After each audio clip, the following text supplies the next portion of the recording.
মৃত্যুর পর কবরে নামানো পর্যন্ত ফেরেশতারা লাশের সাথে কি করে তা সকল মুসলমানের জানা উচিত। আজরাইল যখন আত্মা কবজ করে নেন তখন আত্মা দেহকে বলে, হে দেহ, আল্লাহ তোমাকে সুপ্রতিদান দিক। তুমি আমার সঙ্গী হয়ে আল্লাহর আনুগত্যে অগ্রগামী ছিলে, আর আল্লাহর অবাধ্যে ছিলে খুবই পশ্চাৎপদ। তুমি আমার পক্ষ থেকে মুবারকবাদ গ্রহণ করো, কেননা আজ তুমি নিজেও মুক্তি পেয়েছ আর আমাকেও নাজাত দিয়েছ। এইভাবে দেহ আত্মাকে মুবারকবাদ দেয়। মুমিন বান্দার মৃত্যুতে জমিনের যেই সকল অংশে সে ইবাদত করত সেগুলো কাঁদতে থাকে।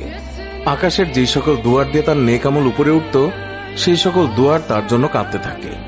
যে দরজা দিয়ে তার রিজিক নেমে আসত সেই দরজাও কাঁদে। আকাশ জমিনের এই ক্রন্দন দীর্ঘ 40 দিন পর্যন্ত অব্যাহত থাকে।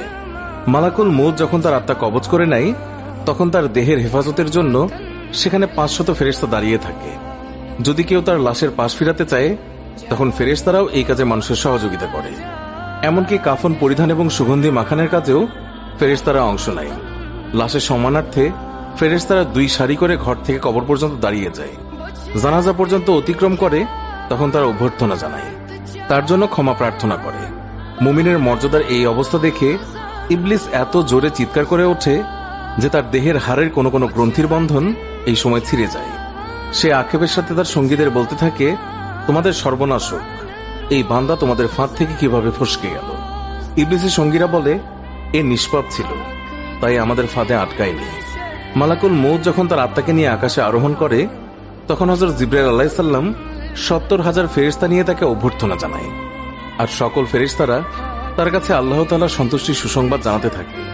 মালাকুল মউত যখন আত্মাটিকে নিয়ে আরশের নিকট পৌঁছেন তখন সে আল্লাহ তাআলার কাছে সিজদায় পতিত হয়ে যায়। আর সেই সময় আল্লাহ তাআলা ইরশাদ করেন, হে মালাকুল মউত, তুমি আমার বান্দাকে নিয়ে জান্নাতের বাগানে রেখে এসো। তারপর তাকে কবরে নামার পর নামাজ তার ডান দিকে এবং রোজা তার বাম দিকে এসে দাঁড়িয়ে যায়। আল্লাহর রিজিক এবং কুরআন তিলাওয়াত এসে দাঁড়িয়ে যায় তার সিধানের দিকে। পায়ের দিকে দাঁড়িয়ে যায় জামাতের সাথে নামাজ পড়ার জন্য মসজিদের দিকে গমন। আর তার ধৈর্য কবরের এক কোনায় অবস্থান নেয়। এই সময় আল্লাহ তাআলা তার কবরে আযাবের একটি অংশ প্রেরণ করেন। আযাবটি এসে কবরের ডান দিক থেকে প্রবেশ করতে চায়, কিন্তু নামাজ এসে তাকে বাধা দিয়ে বলে, আযাব, তুমি পিছিয়ে যাও। খোদার কসম, এই বান্দাটি সারা জীবন কষ্টে ছিল। কবরে আসার পর তার কিছুটা আরাম মিলেছে। রাসূলুল্লাহ সাল্লাল্লাহু আলাইহি ওয়াসাল্লাম বলেছেন, আযাব যখন ডান দিক থেকে সরে গিয়ে বাম দিকে যায়, ডান দিকে রোজা নামাজের মতো আযাবকে জবাব দিয়ে প্রতিহত করে। আযাব এবার মাথার দিক থেকে আসতে চেষ্টা করলেও একই রকম জবাব আসে। মোট কথা, আযাব যে দিক থেকেই আসতে চায় সেই দিক থেকেই তার জন্য প্রতিবন্ধকতার সৃষ্টি হয়। অবশেষে আযাব যখন দেখে আল্লাহ তাআলার এই নেক বান্দার আমল সব দিক থেকেই তার জন্য প্রতিবন্ধকতার দেয়াল সৃষ্টি করে রেখেছে তখন সে ফিরে যায়। আর সেই সময় সবর ওঠে নেক আমল সমূহকে বলতে থাকে, এই আযাবের প্রতিরক্ষায় আমি এই জন্য আসিনি যে মূলত তোমাদের শক্তির পরিমাণ দেখা আমার উদ্দেশ্য ছিল। আমি যদি তাকে প্রতিহত করতে ব্যর্থ হতাম তাহলে আমি অবশ্যই এসে এই বান্দাকে আযাব থেকে রক্ষা করতাম। তোমরাই যখন যথেষ্ট হয়ে দাঁড়ালে তখন আমি এই বান্দার জন্য অতিরিক্ত সঞ্চয় হয়ে রয়ে গেলাম। ফুলসিরাত আর মিজানে আমি তার কাজে আসব। এরপর এই বান্দার কাছে 2 জন ফেরেশতা আসে যাদের চোখ নীল বর্ণের, আওয়াজ ভয়ঙ্কর, গরুর শিঙের ন্যায় দাঁত এবং তার শ্বাসের সাথে নাসা রন্ধ্র দিয়ে অগ্নিশিখা বের হয়। ফেরেশতাদের উভয়ের কাঁধের মধ্যবর্তী স্থান খুবই প্রশস্ত। তারা মুমিন বান্দা ছাড়া কারো উপর দয়া করতে জানে না। 2 জন ফেরেশতাকে মুনকার নাকির বলা হয়। এদের হাতে একটি হাতুড়ি থাকে। এটি এতই ভারী যে সকল মানব দানব মিলে একত্রিত হলেও তা উত্তোলন করতে সক্ষম হবে না। এই 2 জন ফেরেশতা কবরে প্রবেশ করে লাশকে বলে, উঠে বসো। লাশ তৎক্ষণাৎ উঠে বসে যায় এবং কাফনের কাপড় খুলে যায়। ফেরেশতা তখন জিজ্ঞাসা করেন, তোমার প্রভু কে, তোমার ধর্ম কি এবং তোমার নবী কে? এর জবাবে সে বলে, আমার রব হলেন আল্লাহ তাআলা, যার কোনো অংশীদার নেই। আমার ধর্ম ইসলাম, আর হযরত মুহাম্মদ সাল্লাল্লাহু আলাইহি ওয়াসাল্লাম হলেন আমার নবী। তারপর আর কোনো নবীর আগমন হবে না।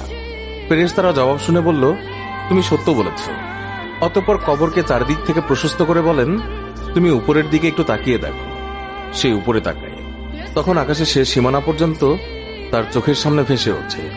ফেরেশতারা বলেন, হে আল্লাহর বন্ধু, এটা তোমার আবাসস্থলের ঠিকানা। আল্লাহর আনুগত্যের বিনিময়ে তুমি এটা পেয়েছ।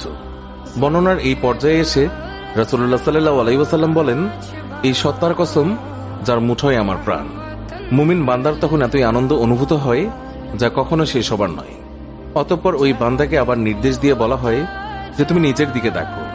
নিচের দিকে যখন সে তাকায় তখন সে দোজকের শেষ সীমানা পর্যন্ত তার দৃষ্টির গোচরে চলে আসে। ফেরেশতা তখন তাকে বলে, হে আল্লাহর প্রিয় পাত্র, এই ভয়ানক নরক থেকে তুমি নাজাত পেয়েছ।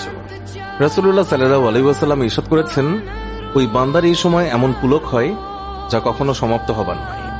অতঃপর স্বর্গের ৭৭টি দরজা তার জন্য উন্মুক্ত করে দেয়া হয়। এইসব দুয়ার দিয়ে জান্নাতের সৌরভ এবং সুশীতল সমীরণ তার কবরে পৌঁছাতে থাকে এবং ততদিন পৌঁছাবে যতদিন সে কবরে থাকবে। রাসূলুল্লাহ সাল্লাল্লাহু আলাইহি ওয়াসাল্লাম আলোচনার ধারাবাহিকতা অব্যাহত রেখে বলেন, এরপর আল্লাহ তাআলা মালাকুল মউতকে নির্দেশ দিয়ে বলেন, তুমি আমার দুশমনের নিকট যাও এবং তাকে আমার কাছে নিয়ে এসো। আমি প্রাচুর্যের সাথে তাকে রুজি দিয়েছি, সীমাহীন নিয়ামতের বাড়িপাত করেছি তার উপর, কিন্তু সে আমার সাথে শুধু অবাধ্যতাই করে ফিরেছে। এবার এই দুশমনকে আমার সামনে হাজির করো। মালাকুল মউত আল্লাহর নির্দেশ পেয়ে এমন কদাকার বেশে ওই বান্দার নিকট আগমন করে যে কেউ কোনোদিন এমন ভয়ঙ্কর আকৃতি দেখেনি। তার 12টি চোখ থাকে, তার কাছে এমন একটি লৌহ শলাকা থাকে যা শাখা ও কাঁটা বিশিষ্ট। মালাকুল মউতের সাথে আরো 5 জন ফেরেশতা থাকে, এদের প্রত্যেকের সাথেই থাকে জাহান্নাম থেকে নিয়ে আসা আগুনের চাবুক।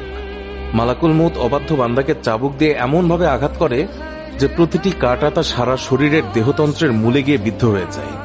অতঃপর সেটি পাকিয়ে টেনে বের করে এবং তার পায়ের নখের তলদেশ থেকে পর্যন্ত আত্মাকে বের করে নিয়ে আসে। তারপর সেই লৌহ শলাকাটি তার উভয়ের পায়ের গোড়ালিতে ঢুকিয়ে দেওয়া হয়।